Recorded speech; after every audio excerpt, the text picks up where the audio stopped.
Hello everybody, Sunday afternoon, and today's topic is are you living in toxic hope? What is toxic hope? So the first thing we often see in a toxic relationship or an unhealthy relationship, one partner holding on and hoping for change, sometimes for 10, 15, 20 years. Basically it's false hope. They make excuses for their partner, for the behaviour that they're engaging in, and they keep hanging in there hoping that something's going to change with no reason to hope for it. So it's one of the only times that I've ever seen where hope is actually a destructive force. It keeps people in quite toxic and sometimes even abusive and dangerous relationships. So toxic hope is it's where someone's holding on to hope that things are going to change, even if there's no reason, no evidence to believe that there's going to be change. So no sustainable changed behaviour. So what does toxic hope look like? Meaning, when you're in a relationship, how might that manifest? So it would look like perhaps staying in an unhealthy relationship for years with no change, maybe promises of change, but nothing that sort of eventuates or is sustained. Might even see change that lasts a few weeks after a blow-up of some kind. So, for instance, we often do see it in violent relationships where there might have been a violent event, and then there's the honeymoon period afterwards. So, often they'll make promises after that to change, or after an infidelity or something like that. People will often make a promise to change, but it's not sustained. So that's one event. Staying in a relationship with a partner who's been unfaithful multiple times, which is basically non-consensual non-monogamy.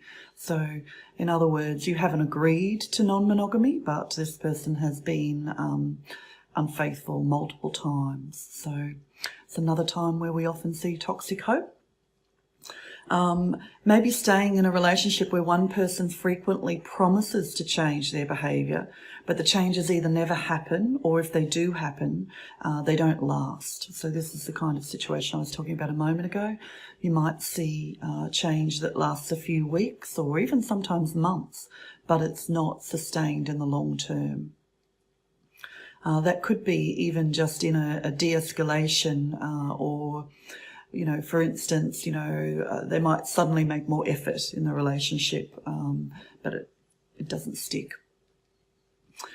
Staying in a relationship where one partner frequently lies. So, you've caught them out in lies a number of times and they continue to be caught out in those lies, but you stay in that relationship and hope that one day they're going to change. Staying in a relationship where one partner refuses to acknowledge how their behaviour is damaging or hurting other people. Again, oftentimes you'll hear them say, oh, well, he had a terrible upbringing, they've had all of this trauma from their childhood, and those things may well be true, but they're not excuses to stay in a relationship that is toxic or unhealthy. Sometimes staying in a relationship where there's a drug or an alcohol dependency, again, they'll hold on to hope that something's going to change, that one day this person's going to see the light and change their behaviour enough to be positively engaged in the relationship. And, that's toxic hope, and that can last for years and years where someone's hoping that they're going to give up that dependency. Perhaps staying in a relationship where one member refuses to forgive a past wrong, or even though that other person has humbly and genuinely asked for forgiveness. And obviously that can affect the relationship. So, one person's choosing to be unforgiving and the other person's hoping that eventually they will be forgiven. So all of those are examples of what toxic hope might manifest like in a relationship. I guess the real thing, the real sort of, point that I'd like to make is that when hope has no basis, no foundation. So you can't see somebody actively engaging in change and just, making the effort for their own reasons to actually change their behaviour. But you keep hoping for a change, or hoping that a change is going to stick or be sustainable, then that is toxic hope. And it does keep dysfunctional, it keeps toxic, it keeps abusive relationships going for many, many more years than is healthy for either person. So what happens when someone stays in a relationship where there is toxic hope? Basically, they'll feel very stuck in that relationship. It's often goes along with the trauma bond, or Stockholm syndrome is another word that you might hear used. People saying, oh, but I love them, I can't leave, or there's something that makes me stay, some kind of attraction or attachment. I just don't feel that I can leave, and I believe that the person I loved is underneath there somewhere, and I just need to work hard enough in order to be able to find that person again. Those are really good indicators of toxic hope.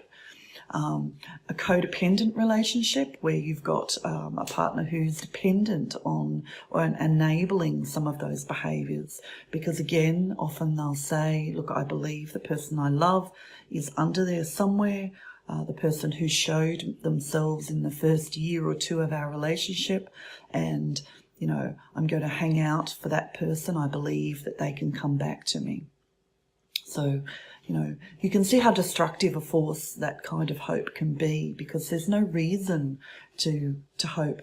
You might see the odd glimmer occasionally of what that person used to be, but oftentimes that person was fake. It was a mirror to you of the person that you wanted to believe them to be, and that person never actually existed. So I guess, one of the things that I would say is, if you're in that circumstance and you can relate to any of those things that I've said, start taking note, make a journal and note each day, A, how you're feeling, and B, whether or not those changes are sustained in the long term. So, if you're seeing, 1 week out of 4 that person is the person you want them to be, or maybe it's more sporadic than that even. Maybe it's, you just see that person occasionally, moments of them, glimmers of that person, rather than, being the kind of person that you want to be in relationship with. I would encourage you to think about, the balance of the relationship, the reciprocity, is this person the person I want to be with more often than not, or does it swing the other way and more often than not they're not somebody that I would want to be with?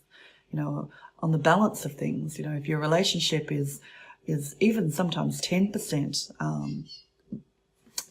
bad and 90% good, well, that 10% can still outweigh the 90, depending. They're not evenly weighted is what I'm trying to say. So, it can be one particular thing that is weighted more heavily that, requires you to, I guess, reconsider whether that relationship is worth being in. An example might be, for instance, infidelity. You might say, well, the relationship is 90% good, but, this person has been unfaithful on a number of occasions throughout our relationship. Or even, when we talk to people who've been in highly abusive and, sometimes physically abusive relationships, they will actually say that, 95% of the time or 90% of the time he's the man I love, or she's the woman I love. The other 10% of the time they're not. But that 10% can be dangerous. That 10% can be highly destructive to the relationship, highly abusive, highly destructive to your emotional well-being, let alone your physical safety. So obviously in that case, the 10% outweighs the other 90. So you really have to consider that, and whether or not there is any reason for you to have hope in that relationship. And you have to think about your own emotional well-being, because being in a toxic relationship is destructive in the long run. Although it might feel good in the beginning, it will always damage you from a psychological perspective and from an emotional well-being point of view. Okay, so if you're in that situation, I urge you to get help and reach out to a counsellor, a psychologist, a therapist. And remember, if you're having a really tough time of it, there's always Lifeline as well. So do reach out to someone and get that help. Going to wind it up there again. Very short Sunday afternoon, coffee size therapy shots, or as I like to call them, coffee shot therapy.